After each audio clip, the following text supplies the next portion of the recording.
Mr. Seah Kemping.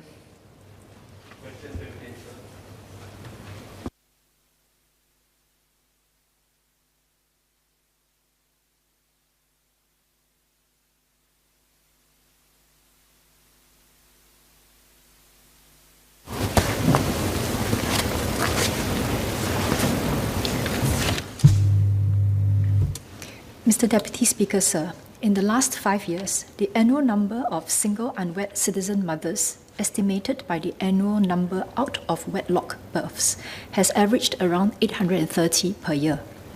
The government has extended to citizen children all benefits that support children growth, to support child growth, development and caregiving, regardless of the marital status of their mothers. These include the Child Development Account, CDA, subsidies for education, healthcare, childcare and infant care, and the Foreign Domestic Worker Levy concession. Single unwed mothers who are in financial difficulty may also approach the social service officers for financial assistance and also be referred to family service centres or other agencies for further support. Thank you. Mr. Seah Kemping.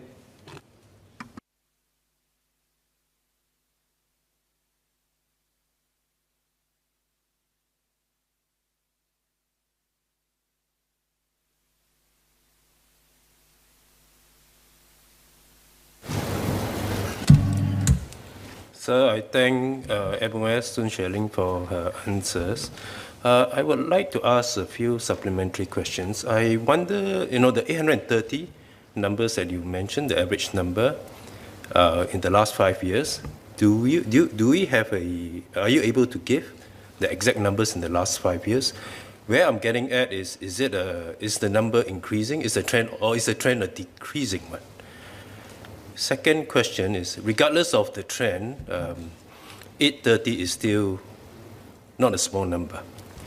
And as we know, and many of us have spoken in this house, myself included, for both mother and children, given their circumstances, they are disadvantaged in many ways. So I also recognize the many new benefits that we've extended to mother and children. I would like to specifically ask, in addition to those, bearing in mind that they are one member short, and therefore, they have to do more. The challenges that they face are not small. Are there gaps there which MSF, perhaps leading on behalf of the whole of government, could look at? Are there gaps which they are not currently addressed? One particular area I know is, say, housing. While it may not be under MSF, it is an area of concern. And I do know that, yes, we do look at it on a case-by-case basis, but perhaps I wonder whether a policy could be made for such to address the needs of these single unwed mothers. And beyond it, whether we could look at it as a whole of government approach to deal with all challenges faced by this group of mothers and their children. Thank you. MOS Sun.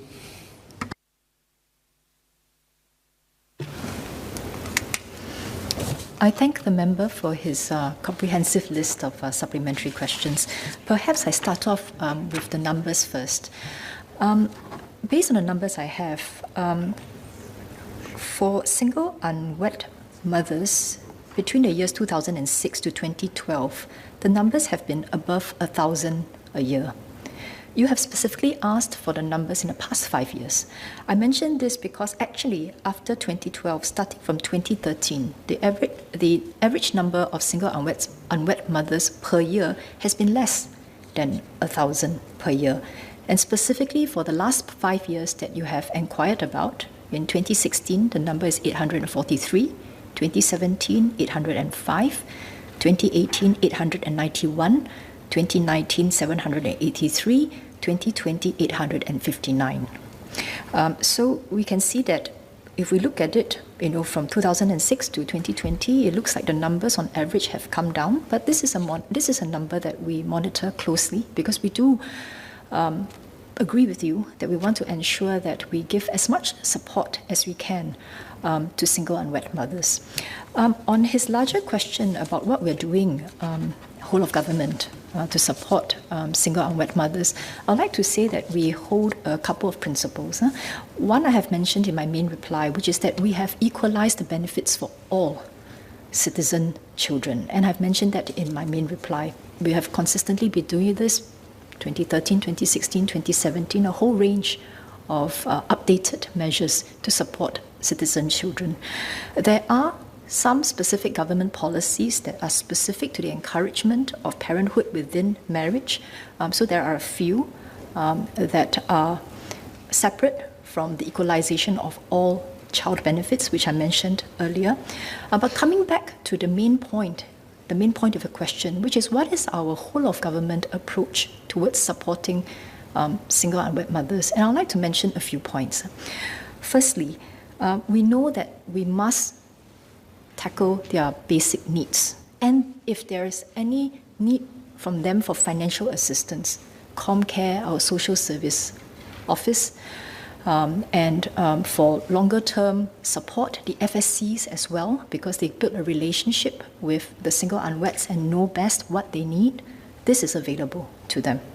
Secondly, when it comes to caregiving, we have subsidies through KIFAS and also childcare, infant care subsidies. We also have student care financial assistance schemes to help these mums. We also know that job support is important to them. It is somewhat related to the earlier point I made about caregiving, because if you build an ecosystem of support around their children, this frees up time for the mum to be able to look for a job. Yeah? And there are, of course, job training as well as support grants to help these mothers re-enter the workforce. Next, we also have specific programs such as Kickstart, which targets children in rental housing. Some of them, they come from families where it's a single mom that is basically taking care of them. And we have shared that we are scaling up the Kickstart program. Last but not least, sometimes our single unwed mothers also need counselling support, and that's where the FSCs can come in. You had mentioned specifically on housing.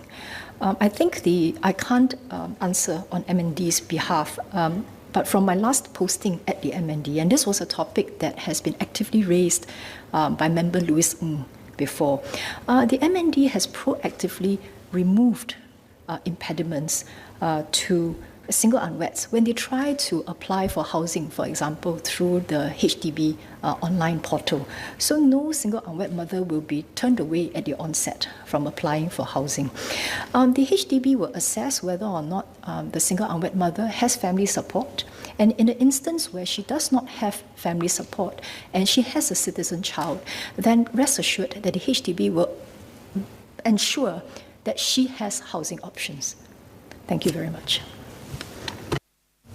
Mr. Melvin Yong.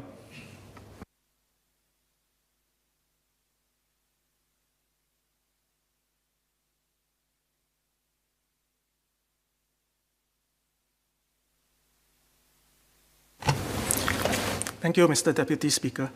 Thank the MOS for the answer.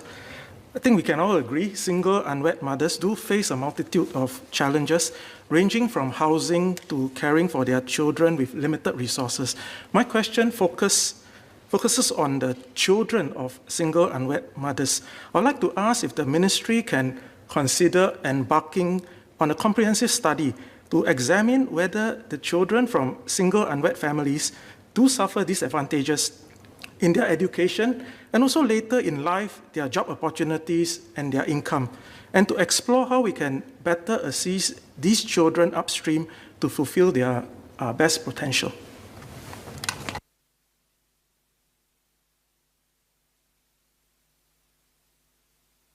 I thank the member for his supplementary question. I do not have the specific details of a research with me right now to address his question, but given the long-standing work we have been doing with single unwed mothers and our understanding of the experience that they and their children have, I'm quite sure that the Ministry of Social and Family Development has quite ample data to understand the impacts that children can undergo or be impacted with when they grow up in such family situations. Thank you.